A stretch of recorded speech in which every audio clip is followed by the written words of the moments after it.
దేవునికి స్తోత్రం కలుగునుగాక. ప్రభునందు ప్రియ దేవుని విడలారా, ఈ యొక్క సమయంలో దేవుని యొక్క వాక్యాన్ని మనం ధ్యానం చేసుకుందాం. అపోస్తుల కార్యములు 16వ అధ్యాయము 34వ వచనం. అతడు దేవుని యందు విశ్వాసముంచిన వాడై తన ఇంటి వారందరితో కూడా ఆనందించెను. చిన్న ప్రార్థన చేసుకుందాం. పరిశుద్ధుడైన మా తండ్రి, జీవం కలిగిన ప్రభువా, జీవాధిపతి, నీకు వందనాలు, స్తుతులు, స్తోత్రం చెల్లిస్తున్నాం. ఈ సమయంలో మీ వాక్యాన్ని ప్రభువా మేము చదువుకొని ఉండగా చదవబడిన లేఖన భాగాల్లో నుండి మాతో మీరు మాట్లాడమని, అపవాది క్రియలు దూరపరిచి పరిశుద్ధాత్మ కార్యం మీరు జరిగించి ఘనత ప్రభావాలు ఆరోపించుకోమని యేసుక్రీస్తు పరిశుద్ధ నామంలో అడిగి స్తుతించి వేడుకొనుచున్నాం తండ్రి, ఆమేన్. క్రీస్తునందు ప్రియ దేవుని బిడ్డలారా, గృహమునందు విశ్వాస పూరితమైన వాతావరణం కలిగి ఉండటము ఎంతో శ్రేష్టమైంది అని ఈ సమయంలో మీకు తెలియచేస్తూ ఉన్నాను. దేవుని యొక్క సేవకుడు, మన యొక్క పితరుడైన అబ్రహాము యొక్క కుటుంబమును మనము జ్ఞాపకం చేసుకున్నప్పుడు, అబ్రహాము కుటుంబము దైవ సంబంధమైన కుటుంబముగా ఉన్నట్టుగా, అబ్రహాము విధేయత వ్యక్తిగతమైంది మాత్రమే కాక కుటుంబపరమైనదిగా ఉన్నట్టుగా, అదేవిధంగా సామూహికముగా ఉన్నట్టుగా దేవుని యొక్క వాక్యం మనకు తెలియజేస్తూ ఉంది. మరి ఒక కుటుంబం దీవించబడాలి అంటే, ఆశీర్వదించబడాలి అంటే, ఆ కుటుంబంలో వ్యక్తి మొట్టమొదటిగా కుటుంబంలో ఉన్న యజమాని దేవునికి విధేయత కలిగిన కుటుంబ యజమానిగా ఉండాలి. ఆ యొక్క విధేయత కుటుంబపరమైనదిగాను సామూహికముగాను, అంటే అనేక మంది ప్రజలతో మెలిగేటప్పుడు, కలిసి వారితో మెలిగేటప్పుడు మరి విధేయత కలిగిన అనుభవం కలిగి ఉండాలని ఇక్కడ ప్రభు మనతో మాట్లాడుతూ ఉన్నాడు. మరి అటువంటి కుటుంబము స్థిరముగా ఉంటుందని దేవుని వాక్యం మనకు తెలియజేస్తూ ఉంది. మరి అబ్రహాము కూడా దేవునికి విధేయత కలిగిన వాడిగా ఉన్నాడు. కుటుంబపరంగాను సామూహికంగాను అతను ఎంతో విధేయత కలిగిన ఒక దేవుని సేవకుడుగా ఉన్నట్టుగా దేవుని వాక్యం మనకు తెలియజేస్తూ ఉంది. అతడు స్థిరపడ్డాడు. స్థిరపడినప్పుడు దేవుడు అతనితో మాట్లాడాడు. ఏం మాట్లాడాడంటే, నీవు ఇప్పుడు ఉన్న ఈ ఊరు అనే ఈ ఊరిని వదిలిపెట్టి కనాను దేశానికి వెళ్ళమని దేవుడు చెప్పాడు. మరి చూడండి ప్రియులారా, వెంటనే అబ్రహాము తన యొక్క భార్య శారా ఇద్దరు కలిసి దేవుడు చెప్పినట్టుగా ఆ దక్షిణ మెసొపొతేమియా ప్రాంతంలో ఉన్న ఊరు అనే గ్రామాన్ని విడిచిపెట్టి దేవుడు వారికి చెప్పిన చోటికి వెళ్ళటానికి, అనగా ఆ కనాను దేశానికి వెళ్ళటానికి వారు సిద్ధమయ్యారు. వారు సిద్ధపడ్డారు, బయలుదేరారు. దేవునికి స్తోత్రం కలుగునుగాక. మరి చూడండి, ఒక్కసారి మనం జ్ఞాపకం చేసుకుంటే, ఆ ఊరనే గ్రామంలో వారు గత కొన్ని సంవత్సరాలుగా వారు స్థిరపడ్డారు. స్థిరపడిన ఒక కుటుంబాన్ని ఉన్న పలముగా అన్నీ ప్యాకప్ చేసుకొని సర్దుకొని వెళ్ళమని దేవుడు చెప్పినప్పుడు వారు వెంటనే అన్నీ సర్దుకొని, అప్పుడు గృహాలు లేవు కాబట్టి టెంట్లు ఉండేవి, గుడారాలు, ఆ టెంట్లు సర్దుకొని గుడారాలు సర్దుకొని అన్నీ సర్దుకొని వస్తువులు, వాళ్ళకున్న పశు సంపద, వారికున్న ఐశ్వర్యము, వెండి బంగారము, దాసులు దాసీలు, జనాంగము అందరూ మరి కనాను దేశానికి ప్రయాణమై వెళ్తున్నట్లుగా మనం చూస్తూ ఉన్నాం. ప్రియ దేవుని బిడ్డలారా, మరి ఈ సమయంలో ఈ వాక్యం ద్వారా పరిశుద్ధాత్మ దేవుడు చెప్పేది ఏంటంటే, స్థిరముగా ఉన్న ఒక కుటుంబమును మొత్తం సర్దుకొని ఆ కుటుంబానికి సంబంధించిన సమస్త వస్తువులు, వాహనాలు, ఇంకా జంతువులు, వారికి ఉన్న పశువులు, గొర్రెలు, మేకలు, ఒంటెలు ఇవన్నీ మరి సర్దుకొని వెళ్ళమని దేవుడు చెప్తే, మరి నిజంగా మనం ఆలోచించినప్పుడు పురుషుని కంటే మరి స్త్రీకి చాలా కష్టతరంగా ఉంటుందని మనము గమనించాలి.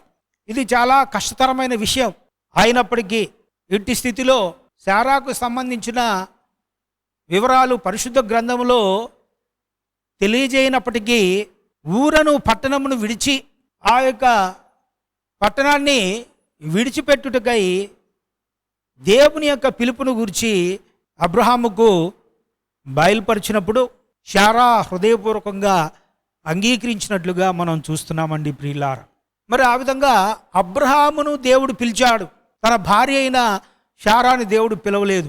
మరి అయినప్పటికీ అబ్రహామును దేవుడు పిలిచాడు అని శారా గ్రహించి ఆ పిలుపు తనకు కూడా వర్తిస్తుందని విశ్వసించి శారా తన భర్త అయిన అబ్రహాముతో కనాను దేశానికి బయలు వెళ్ళినట్లుగా మనం చూస్తున్నాం. ఈ యొక్క సంఘటనతో మనం గమనించవలసింది ఏంటంటే, ఇక్కడ భార్యలు, అనేక మంది ప్రపంచంలో భార్యలు ఉన్నారు.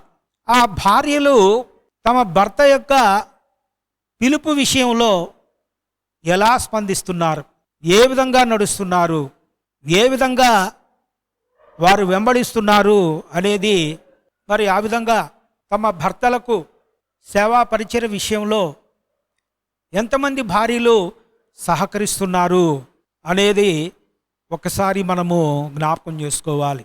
అలాగూ సహకరించిన ఎడల అనేక మందిని సంపాదించుకోగలమని దేవుని యొక్క వాక్యము మనకు తెలియజేస్తూ ఉంది. ఇక్కడ వాక్యంలో మనం చూసినప్పుడు దేవుడు సాధారణంగా భర్తను సేవకు పిలుస్తాడు. భార్య తన శిరస్సైనందున ఆమె తన భర్తను వెంబడించవలెను. అందుకే దేవుని వాక్యం ఏం చెప్తుందంటే, విశ్వాసమును బట్టి శారాయు తన యజమానుడైన అబ్రహామును వెంబడించినట్లుగా లేఖన భాగాల్లో మనం చూస్తున్నాం. దేవునికి స్తోత్రం కలుగునుగాక. ఇది మొట్టమొదటి విధేయత. రెండవ విధేయతను మనం చూసినప్పుడు ఊరను స్థలమును విడిచిపెట్టుటయే కాక దేవుడు తాను ఇస్సాకును బలిగా అర్పించమని అడిగినప్పుడు ఇస్సాకును బలి అర్పించే విషయంలో కూడా మరి అబ్రహాము ఏ విధంగా విధేయత చూపించి ఉన్నాడో, మరి శారా కూడా తన భర్తకు సహకరించినట్లుగా, ఇస్సాకు బలి విషయంలో అంగీకరించినట్లుగా మనము చూస్తున్నామండి ప్రియులారా. మరి ఇస్సాకును బలిగా ఇవ్వమని ఆజ్ఞ జారీ అయినప్పుడు దేవునికి విధేయుడగుటకై మరి అబ్రహాము ఏ విధంగా విధేయత చూపించాడో శారా కూడా హృదయపూర్వకంగా అతనిని బలపరిచినట్టుగా మనం చూస్తున్నామండి ప్రియులారా. మరి బలి అర్పణ స్థలమునకు అబ్రహాం బయలుదేరాడు. వేకుజామునే లేచి తన కుమారుడైన ఇస్సాకును వెంట పెట్టుకొని, ఇద్దరు పనివాళ్ళని తీసుకొని, కట్టెలు తీసుకొని, కత్తి తీసుకొని, నిప్పు తీసుకొని అబ్రహాము ఆ మొరియా పర్వతమునకు వేకుజామునే బయలుదేరినట్టుగా మనం చూస్తున్నామండి ప్రియులారా. మరి వేకువనే లేచుట శారాకు తెలియకుండా తప్పించుకొని పోతున్నాడు అని చాలామంది అనుకుంటారు. కానీ అది ఎంత మాత్రము కాదు అని మనం జ్ఞాపకం చేసుకోవాలి. మరి అది ఆ మొరియా పర్వతము బహుదూరముగా ఉన్న పర్వతం. ఆ పర్వతానికి వారు నడిచి వెళ్ళాలి. మరి ఇప్పుడున్నట్టుగా ఫ్లైట్లు లేవు, ట్రైన్స్ లేవు, వెహికల్స్ లేవు. మరి అప్పుడున్న వాళ్ళకున్న వెహికల్స్ ఏంటంటే ఆ గార్ధబొమ్మలు, గాడిదలే. మరి వాటి మీద ఎక్కి వాటిని తోలుకుంటూ వారు మరి వెళ్ళవలసిన అవసరం ఉన్నది. కొన్ని సందర్భాల్లో ఆ గాడిదలు అలసిపోయినప్పుడు మరి వాటికి విశ్రాంతిని ఇవ్వటం, వాటిని నడిపించుకుంటూ వీరు నడుచుకుంటూ వెళ్తాం, వాటిని తోలుకుంటూ వెళ్తూ వీరు కూడా నడుచుకుంటూ వెళ్ళటం మనం చూస్తుంటాం. మరి అటువంటి పరిస్థితులు, ఆ మార్గ మధ్యంలో ఎటువంటి సుడిగాళ్ళు వచ్చినా, ఎటువంటి వానలు వచ్చినా, వరదలు వచ్చినా మరి అవన్నీ కూడా దాటుకుని వెళ్ళటం.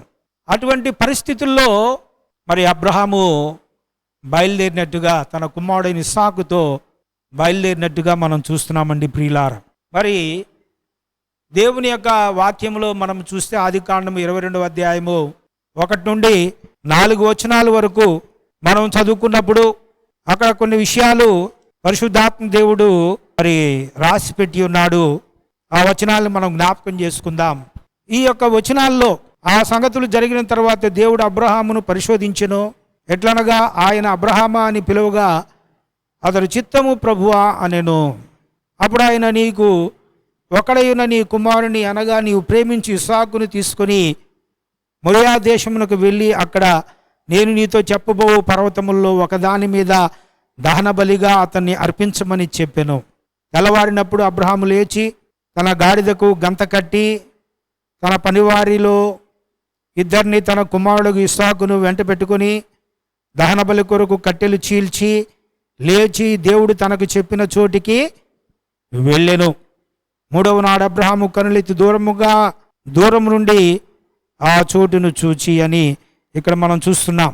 మరి ఈ విధంగా దూర ప్రయాణం, ఈ దూర ప్రయాణం సాగించడం అనేది ఇది ఎంతో అనుభవపూర్వకమైన ప్రయాణం అని మనం జ్ఞాపకం చేసుకోవాలి. ఇది ఎంతో వివేకాన్ని ఇచ్చింది. ఈ ప్రయాణం దేవుని బిడ్డలుగా ఉన్నటువంటి మనకు కూడా, మనము దేవునితో నడిచే ప్రయాణము ఎంతో వివేకముతో కూడుకుంది. దేవునికి స్తోత్రం కలుగును గాక. దేవునితో కలిసి నడిచే ఈ ఆత్మీయ ప్రయాణం బహు కష్టతరముగా ఉంటుందని చాలామంది అనుకుంటారు, కానీ ఇది చాలా ఆశీర్వాదకరమైనది, ఇది ఎంతో సులువైనది అని ప్రభు జ్ఞాపకం చేస్తున్నాడు. నా కాడి మోయుట అది భారమైనది కాదు, నా కాడి భారమైనది కాదు, అది సులువైనది అంటున్నాడు ప్రభు. కాబట్టి ప్రభువుతో మన ప్రయాణం, ఉదయకాల సమయంలో మన ప్రయాణం, మధ్యాహ్న కాల సమయంలో మన ప్రయాణం, సాయంకాల సమయంలో ప్రయాణం, అనగా బాల్యకాలంలో, యవన కాలంలోను, కౌమార్య దశలోను, వృద్ధాప్య దశలోను మన ప్రయాణాలు చాలా వివేకంతో కూడుకున్నవని ఇక్కడ ప్రభు జ్ఞాపకం చేస్తున్నాడు. అందులోన మనల్ని ప్రభువు పరీక్షించే ఈ ప్రయాణాలు చాలా వివేకంతో కూడుకున్నవని ఇక్కడ మనం జ్ఞాపకం చేసుకోవాలి. అబ్రహాము తన కుమారుడైన ఇస్సాకును బలిగా ఇవ్వడానికి వెళుతూ సాగించిన ప్రయాణము బహు వివేకముతో కూడుకున్నది అని ఇక్కడ దేవుని వాక్యము మనకు తెలియజేస్తూ ఉంది. కాబట్టి పరీక్షా సమయం అనేది అది ప్రభువు ఇచ్చే వివేకంతో కూడిన ప్రయాణం అని మనం జ్ఞాపకం చేసుకోవాలి. ప్రభు నామమునకు మహిమ కలుగునుగాక. ఇక్కడ ఇంకొక విషయాన్ని ప్రభు జ్ఞాపకం చేస్తున్నాడు. మృతతుల్యమైన తన గర్భంలో నుంచి ఏ విధంగా ప్రభువు ఇస్సాకును జన్మింపజేశాడో, ఒకవేళ దేవుడు ఇస్సాకును బలి తీసుకొనినా, ఇస్సాకు బలి పశువుగా చనిపోయినా ఆ మృతుల్లో నుండి దేవుడు ఇస్సాకును లేపగల శక్తి గలవాడు అని ఇక్కడ శారా నమ్మినట్టుగా మనం చూస్తున్నామండి ప్రియులారా. ఇవన్నీ బైబిల్లో లేవు, కానీ ఆమె యొక్క ఆత్మీయ జీవితాన్ని మనము కొంచెం లోతుగా అర్థం చేసుకున్నప్పుడు, శారా ఊరనే ఊరును దాటి కానాను దేశానికి వెళ్ళడానికి ఏ విధంగా ఆమె సంతోషంతో ఆ ప్రయాణాన్ని సాగించిందో, కనాను దేశానికి విధేయత చూపించిందో, ఇక్కడ తన ఏకైక కుమారుడైన ఇస్సాకును ఇచ్చే విషయంలో అబ్రహాము ఎటువంటి విధేయత చూపించి ఉన్నాడో, అబ్రహాము ఏ విధంగా దేవుడు శక్తిమంతుడు, బలవంతుడు, శూన్యములో సమస్తమును, నిరాకారంలో ఆకారం సృజించిన దేవుడు నా కుమారుడైన ఇస్సాకును నేను బలిగా ఇచ్చినప్పటికీ, ఇస్సాకు మృతతుల్యుడైనప్పటికీ అతన్ని తిరిగి బ్రతికింపగలడు అని అబ్రహాము ఏ విధంగా విశ్వసించాడో తన పని వాళ్ళతో కూడా చెప్తాడు. మీరు ఈ పర్వతం క్రింద ఉండండి, మేము వెళ్ళి దేవునికి బలి అర్పించి వచ్చేదము. మేము అనగా నేను, నా కుమారుడైన ఇస్సాకు. అలాగే ఇస్సాకు అడుగుతున్నాడు, నాయనా కత్తి ఉంది, కట్టెలున్నాయి, నిప్పుంది, బలి పశువుకు గొర్రె పిల్లేది అని అడిగినప్పుడు అబ్రహాం అంటాడు, నా కుమారుడా అది దేవుడే చూచుకును అని చెప్పినట్టుగా మనం చూస్తున్నాం. మరి ఇవన్నీ అబ్రహాము నమ్మాడు. ఈ విధంగా తన భార్య అయిన శారా కూడా ఈ సంగతులన్నీ నమ్మినట్లుగా మనం చూస్తున్నామండి ప్రియులార. దేవునికి స్తోత్రం కలుగునుగాక. ఆ విధంగా ఇస్సాకును బలి ఇవ్వడానికి అబ్రహాము సిద్ధపడి కత్తి ఎత్తినప్పుడు దేవుని వాక్యంలో మనం చూస్తున్నాం, దూత అబ్రహామా అబ్రహామా, నీ ఒక్కగానొక్క నీ కుమారుణ్ణి దేవునికి బలి ఇవ్వడానికి నీవు సంసిద్ధుడు అయ్యావు, కావున నువ్వు దేవునికి భయపడువాడవని ఇందువలన రుజువైనది, నీ కత్తి దించుము అని చెప్పినట్టుగా ఇస్సాకును జీవింపజేసినట్టుగా బ్రతుకునిచ్చినట్టుగా మనం చూస్తున్నాం.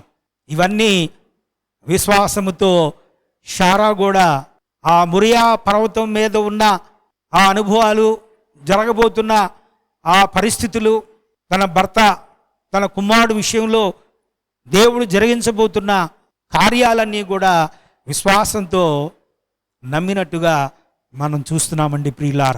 ఇంత విశ్వాసము కలిగిన తల్లి శారా. హెబ్రీ పత్రిక 11వ అధ్యాయం 11వ వచనములో మనం చూస్తామండి ప్రియులార.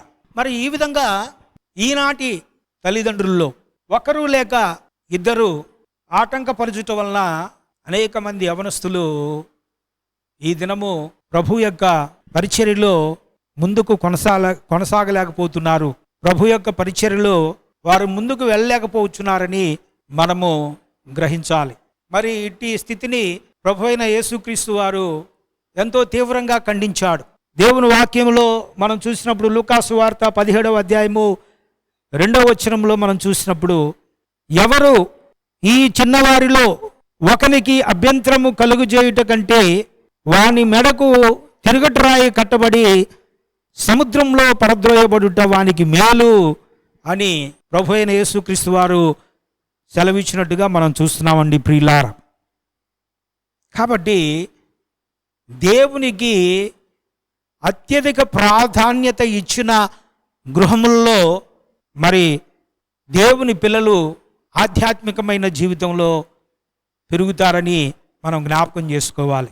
ఎవరైతే దేవునికి విధేయత కలిగినటువంటి అనుభవాన్ని కలిగి ఉంటారో, ఎవరైతే దేవునికి విధేయత చూపిస్తారో, దేవునికి అత్యంత ప్రాధాన్యత ఇస్తారో, ఆ గృహంలో ఉన్న చిన్నపిల్లలు ధన్యులవుతారని దేవుని వాక్యం మనకు తెలియజేస్తూ ఉంది. మరి అబ్రహాము చిన్నతనము నుండి తన కుమారుడైన ఇస్సాకుకు విధేయత నేర్పించాడు. మరి ఇస్సాకు ఆ యొక్క బలిపీఠం మీద తన తండ్రి యొక్క మాటకు లోబడి విధేయత చూపించకపోతే ఈనాడు మనము ఉండేవాళ్ళమే కాదండి ప్రియులారా. ఈ ప్రపంచం ఉండేదే కాదు. ఈ ప్రపంచంలో సకల జనాంగము, సకల ప్రజలు విస్తరిస్తున్నారు అంటే కారణము ఇస్సాకు యొక్క విధేయత అని మనం జ్ఞాపకం చేసుకోవాలి. మరి అబ్రహాము తన పిల్లలకు విధేయత నేర్పునని దేవుడు ముందుగా ఎరిగి అతని గురించి సాక్ష్యం ఇచ్చాడు. ఆదికాండము 18వ అధ్యాయము 17 నుండి 19 వచనాలు మనం చూసినప్పుడు, అప్పుడు యెహోవా, నేను చేయబోవు కార్యము అబ్రహామునకు దాచెదనా? అబ్రహాము నిశ్చయముగా బలము గల గొప్ప జనమగును, అతని మూలముగా భూమిలోని సమస్త జనములు ఆశీర్వదించబడును.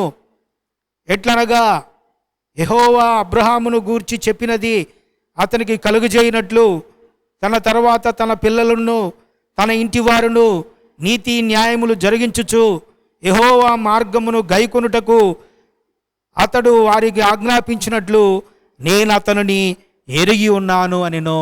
Praise the lord. చూడండి ఎంత గొప్ప సాక్ష్యము ఇక్కడ మనం చూస్తున్నాం.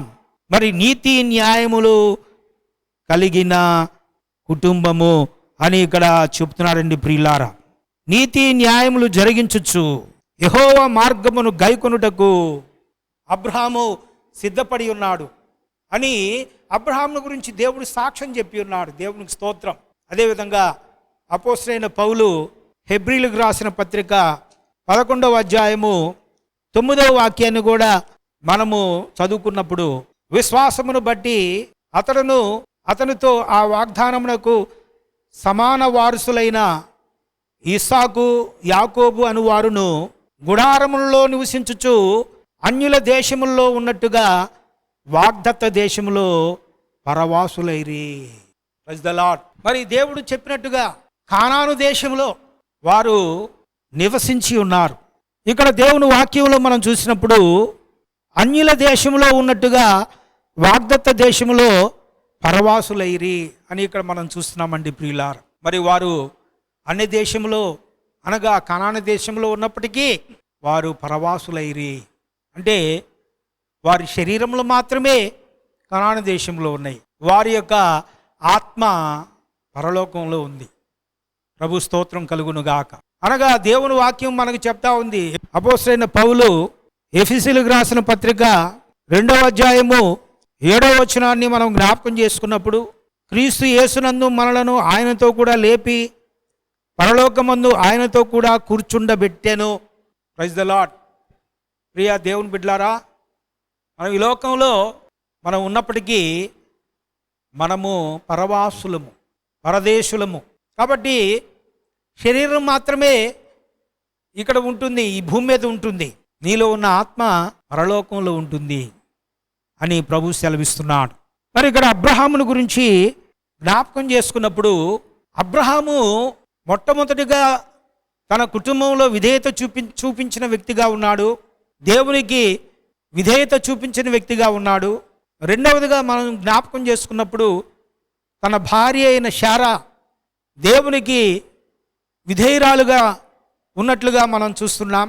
మరి వారి ఇరువురికి వృద్ధాప్యంలో కలిగిన సంతానము అయిన ఇస్సాకు కూడా ఆ మొరియా పర్వతం మీద విధేయత చూపించినట్టుగా, దేవునికి బలి అర్పింపబట్టకు విధేయత చూపించినట్టుగా మనం చూస్తున్నాం. దానిని బట్టి, అందును బట్టి వారు ఇహలోకంలో శరీరధారులుగా వారు ఉన్నప్పటికీ వారి యొక్క ఆత్మలు పరదైసులోను పరలోకంలో ఉన్నట్లుగా దేవుని యొక్క వాక్యం మనకు తేటతెల్లంగా సెలవిస్తుంది. ఈరోజు దేవుని బిడ్డలుగా ఉన్న మనము ఇటువంటి విధేయత కలిగిన పితామహుడైన అబ్రహామును, అదేవిధంగా మాతాధినేత అయిన శారాల మాదిరిగా మన జీవితమును ఆదర్శంగా చేసుకున్నట్లయితే మనము శరీరధారులంగా మనం ఉన్నాము, శరీరంతో ఈ భూలోకంలో మనం జీవిస్తున్నాము. అదే సమయంలో మన ఆత్మ పరలోకంలో ఉన్నదని మనం జ్ఞాపకం చేసుకోవాలి. ప్రభు స్తోత్రం కలుగునుగాక. మరి ఈ విధంగా అబ్రహాము దేవునికి విధేయుడవుచున్నందువలన ఇస్సాకు కూడా విధేయత యందు తన తండ్రికి సహకరించినట్టుగా మనం చూస్తున్నామండి ప్రియులారా. మరి ఒకవేళ అవిధేయుడైపోతే, విధేయత చూపించకపోతే అతడు బంధింపబడి బలి అర్పింపబట్టుకై ఏ యవనస్తుడు తన్ను తాను వశపరుచుకున్నటకు అంగీకరించును అని మనం జ్ఞాపకం చేసుకోవాలి. ఆదికాండము 22వ అధ్యాయము 6 నుండి 9 వచనాలు మనము జ్ఞాపకం చేసుకున్నప్పుడు తాను సంపూర్తిగా విధేయత చూపించినట్టుగా మనం చూస్తున్నామండి ప్రియులారా. ఆ సమయంలో నా తండ్రి దేవుడు ఒకవేళ నిన్ను అడిగాడేమో, నన్ను బలిగా అర్పించడానికి నిన్ను అడిగాడేమో, ఆ సంగతి నాకేమి తెలియను, నాకు ఆ విషయం ఏమాత్రం కూడా అవసరం లేదు, నీవే బలి పశువుగా మారిపో, నేను బలి ఇస్తాను అన్నట్లుగా ఒకవేళ ప్రవర్తించినట్లయితే, మాట్లాడినట్లయితే ఈరోజు అనేక మంది యవనస్తులు దేవుని యొక్క మార్గములోకి వచ్చేవారు కారు. వారు తమ జీవితాల్ని దేవునికి సమర్పించేవారు కారు. మరి ఇస్సాకు సంపూర్ణ విధేయుడయ్యాడు, తన యొక్క తండ్రి మాటకు లోబడ్డాడు. దేవుడు కోరుకున్న ఆ విధానానికి, దేవుడు మాట్లాడిన దానికి సంపూర్తిగా విధేయత చూపించాడు. నా తండ్రి మాట నేను వినాలి అని ఈ లోకంలో ఉన్న అబ్రహాముకు, తన తండ్రి అయిన అబ్రహాముకు విధేయత చూపించాడు. అట్ ది సేమ్ టైం పరలోకంలో నా తండ్రి ఉన్నాడు, ఆ తండ్రికి నేను విధేయత చూపించాలి, లోబడాలి అని పరలోకంలో ఉన్న తండ్రికి కూడా ఇస్సాకు విధేయత చూపించాడండి ప్రియులారా. అందుకే ఈ దినాల్లో ఈ ప్రపంచంలో అనేక మంది యవనస్తురాళ్ళు తండ్రి అయిన దేవునికి, కుమారుడైన యేసుక్రీస్తుకు, పరిశుద్ధాత్మ దేవుని యొక్క మాటకు విధేయత చూపిస్తున్నారు. ఇది చాలా శుభ పరిణామం. కాబట్టి ప్రియులారా, ఇటువంటి అనుభవంలో ఇంకా అనేక మంది యవనస్తులు రావాలి అని మనం ప్రార్థించుదాం. మరి మన పిల్లలు దేవుని యొక్క విధేయతలో పెరుగునట్లుగా వారిని ఆ విధంగా పెంచే విషయంలో మనము మన యొక్క పితామహుడైన అబ్రహామును, మాతాధినేత అయిన శారాలను మనం మాదిరిగా తీసుకుందామండి ప్రియులారా. వారి యొక్క మాదిరి జీవితాన్ని మనం ఆదర్శంగా తీసుకుందాం. మరి ఈ లోకంలో మనం చూసినప్పుడు ఇప్పుడు ఉన్న తల్లిదండ్రులు తమ యొక్క పిల్లలను విధేయతలో పెంచుట కంటే జ్ఞానమును కోరుచున్నారండి ప్రియులారా. మరి దేవునికి విధేయత చూపించే అనుభవం మన పిల్లలకు మనం నేర్పించే వాళ్ళము. దేవుని యొక్క చిత్తానికి లోబడే విధంగా మన పిల్లల్ని పెంచే విధంగా మనం ఉంటున్నామా? దేవుని మాట వినాలి అని మన పిల్లలు దేవుని మాట వినే విధంగా మనం ఆలోచనలు కలిగి ఉన్నామా? చూడండి ప్రియులారా, జ్ఞానంలో పెంచుతున్నారు.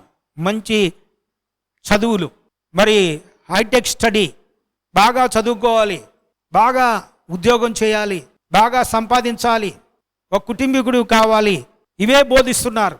ఇవి అవసరమే కాదని కాదు, కానీ ప్రియా దేవుని బిడ్డలారా, వీటితో పాటు విధేయత, దేవుని మాటకు లోబడితే నీకు ఆశీర్వాదం వస్తుంది, దేవునికి విధేయత చూపిస్తే నీకు దీవెన వస్తుంది అని దేవుని మాటలు వినిపించి వారికి బోధించి నేర్పించే వాళ్ళు, ఆ మాటను బట్టి జీవించమని చెప్పే తల్లిదండ్రులు ఎంతమంది ఉన్నారో ఒకసారి జ్ఞాపకం చేసుకోవాలి. మరి వాక్యం మనకి చెప్తూ ఉందండి ప్రియులారా, మనకు జ్ఞానము కంటే విధేయత ఎక్కువ అవసరమై ఉన్నదని మనం జ్ఞాపకం చేసుకోవాలి.